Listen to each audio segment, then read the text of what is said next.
Students, आज हम करेंगे human capital formation in India, chapter number 8 of Indian economy. Human capital means stock of skill and expertise of a nation at a point of time। किसी एक निर्धारित समय पर एक देश में पाए जाने वाले स्किल एंड एक्सपर्ट लोगों का भंडार, यानी कि किसी भी कंट्री में जो भी स्किल जो वर्कर्स होते हैं, जो एक्सपर्ट जो पर्सन्स होते हैं, उनके स्टॉक को हम बोलते हैं ह्यूमन कैपिटल। फॉर एग्जांपल, जो प्रोफेसर्स, डॉक्टर्स, इंजीनियर्स, टीचर्स या all type of workers which involve in the process of production. तो जो भी एक्सपर्ट लोगों का, स्किल लोगों का जो भंडार होता है किसी भी कंट्री में at a point of time, उसको हम बोलते हैं human capital. Human capital means जो एक्सपर्ट स्किल लोगों का ग्रुप जो किसी भी कंट्री की प्रोडक्टिविटी को इंक्रीज करते हैं, जिससे किसी भी कंट्री में प्रोडक्शन इंक्रीज होता है, जीडीपी इंक्रीज होता है और उस कंट्री की डेवलपमेंट होना शुरू हो जाती है और उस कंट्री की जो डेवलपमेंट है वो तेज गति से होती है। Human capital formation means process of adding to the stock of human capital over time। Time के साथ साथ जो भी किसी भी कंट्री में जो भी ह्यूमन कैपिटल होती है, उसमें और नए ह्यूमन कैपिटल को ऐड करने की प्रोसेस को हम बोलते हैं human capital formation. For example, अगर हम कहें कि 2019 में के बिगनिंग में हमारी कंट्री में जो ह्यूमन कैपिटल का जो स्टॉक था वो था 10,000 और अब 2020 की बिगनिंग में अगर वही 10,000 का जो स्टॉक था वो इंक्रीज होके हो जाए 15,000, तो वो जो 5,000 जो ऐड हो गए हैं, एक्स्ट्रा ऐड हो गए हैं ह्यूमन कैपिटल में, उसको हम बोलेंगे ह्यूमन कैपिटल फॉर्मेशन। कि किसी भी साल के शुरू में जो ह्यूमन कैपिटल थी उसमें और ह्यूमन कैपिटल को ऐड करना। जो हमारी ह्यूमन कैपिटल है, जो कैपिटल है वो हमारी होती है ह्यूमन कैपिटल, फिजिकल कैपिटल और financial capital. Human capital means कुशल और निपुण लोगों का भंडार एट पॉइंट ऑफ टाइम।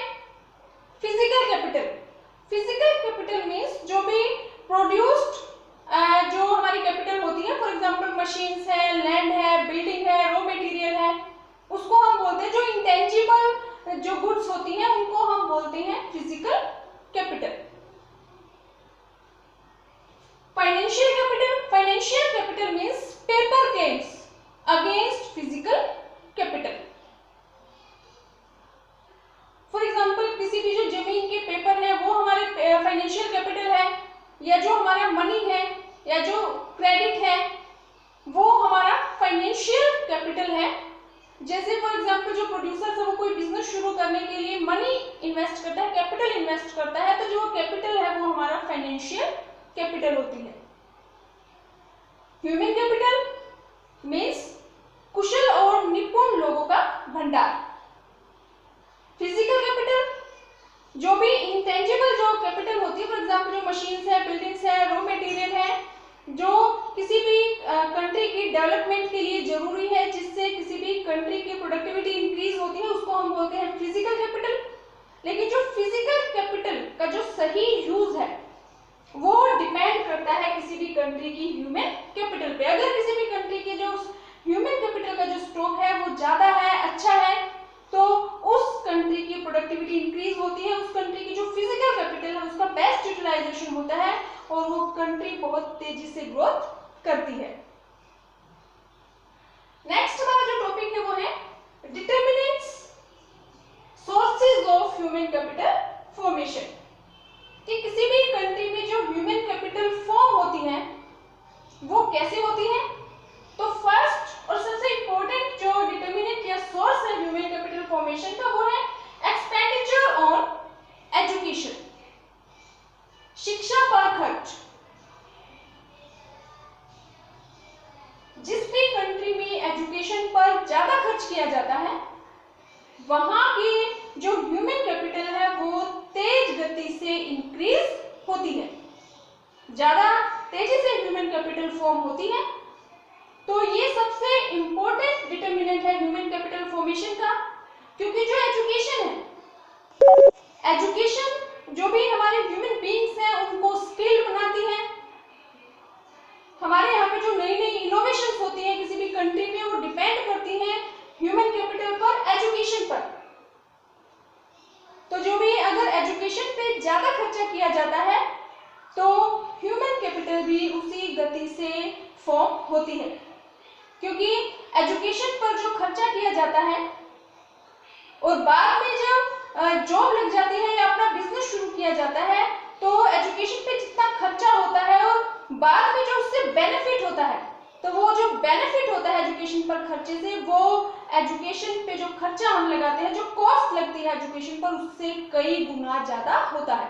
यानी कि एजुकेशन पे जो खर्चा किया जाता है, जो कॉस्ट लगती है वो वैसे तो ज्यादा होती है, लेकिन जो उसका बेनिफिट होता है वो उस कॉस्ट से कई गुना ज्यादा होता है, क्योंकि जो एजुकेशन है वो किसी भी पर्सन को बहुत ज्यादा एफिशिएंट बना देती है, नई जो टेक्निक है उनको समझने लग जाता है, और जिससे कि उसकी एफिशिएंसी इंक्रीज होने से प्रोडक्टिविटी इंक्रीज होती है, और किसी भी कंट्री की जो जीडीपी ग्रोथ रेट है उसमें बहुत इंपॉर्टेंट रोल प्ले करती है। तो जो एजुकेशन है वो किसी भी पर्सन को अर्निंग में बहुत ज्यादा हेल्प करती है। तो एजुकेशन पे जितना खर्चा किया जाता है आने वाले सालों में उससे जो फायदा होता है वो उससे कई गुना ज्यादा होता है, इसीलिए एजुकेशन पर ज्यादा खर्चा किया जाता है। और कई लोगों के पास तो पैसा ना होते हुए भी वो उधार लेकर एजुकेशन पर खर्चा करते हैं। तो ये सबसे इंपॉर्टेंट डिटर्मिनेंट है टू फॉर्म ह्यूमन कैपिटल, क्योंकि एजुकेशन से अंडरस्टैंडिंग इंक्रीज होती है, एफिशिएंसी इंक्रीज होती है, नई नई इनोवेशंस हमारी कंट्री में होती हैं, जो टेक्नोलॉजी नई नई आती है उनको इजीली अंडरस्टैंड करता है जो एजुकेटेड पर्सन होता है। नेक्स्ट जो डिटर्मिनेंट है वो है एक्सपेंडिचर ऑन हेल्थ। जैसे कि कहा भी गया है sound mind in a sound body, कि अगर कोई भी पर्सन हेल्दी होता है तो वो ज्यादा एफिशिएंटली काम करता है। तो इसीलिए जो हेल्थ पर भी एक्सपेंडिचर किया जाना चाहिए, क्योंकि जो बीमार लोग होते हैं वो ज्यादा एफिशिएंटली काम नहीं करते, वो इनएफिशिएंटली काम करते हैं, अच्छा काम नहीं कर पाते, जिससे कई बार उनको काम नहीं मिलता। तो अगर कोई भी व्यक्ति जो हेल्दी है, जो हेल्थ पर एक्सपेंडिचर करता है, तो उससे एफिशिएंसी इंक्रीज होती है, और एफिशिएंसी इंक्रीज होने से किसी भी कंट्री की प्रोडक्टिविटी इंक्रीज हो जाती है, जीडीपी इंक्रीज होता है, और कंट्री की तेज गति से डेवलपमेंट होती है। और हेल्थ पे जो खर्चा किया जाता है, हेल्थ पे जो कॉस्ट लगती है, उससे होने वाला जो बेनिफिट होता है वो उससे कई गुना ज्यादा होता है, क्योंकि जो सिक पर्सन है, जो हेल्थ पर एक्सपेंडिचर नहीं करता है, वो बीमार रहता है, उसकी जो एफिशिएंसी है वो कम होती चली जाती है, जिससे उसको एम्प्लॉयमेंट भी नहीं मिलता। लेकिन अगर हेल्थ पर खर्च किया जाए, अगर लोग हेल्दी होते हैं तो उससे उनकी एफिशिएंसी इंक्रीज होती है, वो और ज्यादा अच्छा काम करते हैं। तो हेल्थ पे जो खर्चा किया जाता है, वो जो कॉस्ट लगती है, बेनिफिट उससे कई गुना ज्यादा होता है। नेक्स्ट जो डिटर्मिनेंट है ह्यूमन कैपिटल फॉर्मेशन का वो है ऑन द जॉब ट्रेनिंग। जो भी कंपनीज होती हैं अपने यहाँ पे जो वो एम्प्लॉइज को रखती हैं, तो कई कंपनीज में ऑन द जॉब ट्रेनिंग दी जाती है। जो ऑन द जॉब ट्रेनिंग है वो दो तरीके से दी जा सकती है, या तो जो कंपनीज है वो अपनी ही कंपनी में काम करते करते जो सुपीरियर पोस्ट वाले जो लोग होते हैं, वो जो एक्सपीरियंस जो लोग होते हैं वो काम करते करते और लोगों को सिखाते हैं, या फिर ऑफ द जॉब ट्रेनिंग, यानी कि कंपनी के बाहर वैसा ही एनवायरनमेंट, कंपनी जैसा ही एनवायरनमेंट क्रिएट किया जाता है और वहां पे पहले लोगों को ट्रेनिंग दी जाती है। तो इस पे जो कॉस्ट लगती है उससे होने वाला जो बेनिफिट है वो कॉस्ट से कई गुना ज्यादा होता है, क्योंकि ट्रेनिंग देने के बाद जब काम करता है ह्यूमन तो उसकी जो एफिशिएंसी है वो इंक्रीज हो जाती है और वो बहुत अच्छे से काम करता है, जिससे किसी भी कंपनी की प्रोडक्टिविटी इंक्रीज होती है और प्रोडक्टिविटी इंक्रीज होने से प्रोडक्शन इंक्रीज होता है और उस कंपनी की डेवलपमेंट होती है। अगर किसी कंपनी की डेवलपमेंट होती है तो किसी भी कंट्री की डेवलपमेंट में वो कंट्रीब्यूट करती है। स्टडी प्रोग्राम्स फॉर अडल्ट्स, जो भी फॉर्मल एजुकेशन होती है, primary education, secondary education, university education, उसके इनफॉर्मल एजुकेशन के अलावा भी हमारे यहाँ पे जो एनजीओज हैं वो स्टडी प्रोग्राम्स चलाते रहते हैं, जिससे हमारे यहाँ के जो अडल्ट्स हैं उनकी एफिशिएंसी इंक्रीज हो, क्योंकि जो एफिशिएंट लोग होते हैं वो बहुत अच्छे तरीके से काम करते हैं, जिससे हमारी कंट्री की जीडीपी इंक्रीज होती है और जीडीपी इंक्रीज होने से हमारी कंट्री की डेवलपमेंट होती है। नेक्स्ट जो डिटरमिनेंट सोर्स है ह्यूमन कैपिटल फॉर्मेशन का वो है माइग्रेशन। माइग्रेशन मीन्स कि एक जगह से जॉब की सर्च में दूसरी जगह पे जाना। तो माइग्रेशन में जो खर्चा लगता है, एक तो ट्रांसपोर्ट का लगता है कि एक जगह को छोड़ के दूसरी जगह पे जाना पड़ता है। दूसरा, जब दूसरी जगह पे हम जाते हैं तो वहां पे रहने का हमें अलग से एक्सपेंडिचर करना पड़ता है। लेकिन माइग्रेशन पर जो कॉस्ट लगती है, जो खर्चा लगता है, उससे होने वाला जो बेनिफिट होता है वो उस कॉस्ट से कई गुना ज्यादा होता है, क्योंकि माइग्रेशन की वजह से फॉर एग्जांपल कि अगर कोई भी पर्सन है एक जगह पे वो स्किल जो उसके पास जो स्किल है उसकी जॉब उसकी एरिया में अवेलेबल नहीं है तो वो दूसरे एरिया में जा सकता है और वहां पे वो जॉब प्राप्त कर सकता है, जिससे उसकी अर्निंग इंक्रीज होती है।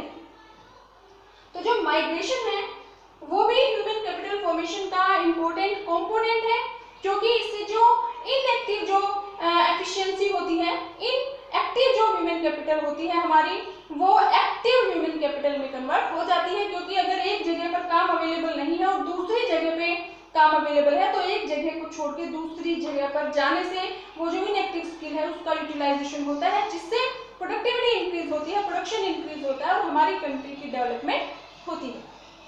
नेक्स्ट जो डिटरमिनेंट है वो है एक्सपेंडिचर ऑन इंफॉर्मेशन। इंफॉर्मेशन पर भी एक्सपेंडिचर करना पड़ता है। फॉर एग्जांपल कि जॉब्स कहाँ पर अवेलेबल है, इसके लिए एक्सपेंडिचर करना पड़ता है। या फिर कई बार हमें डिसाइड करना पड़ता है कि हमें इस टाइप की जॉब करनी है और ये जॉब करने के लिए कौन कौन से इंस्टीट्यूशंस हैं, कहाँ पर इंस्टीट्यूशंस हैं जो इस तरह की एजुकेशन प्रोवाइड करते हैं, कौन कौन से बहुत अच्छे इंस्टीट्यूशंस हैं जहाँ से हम अपनी एजुकेशन लें और हमें अच्छी जॉब मिले।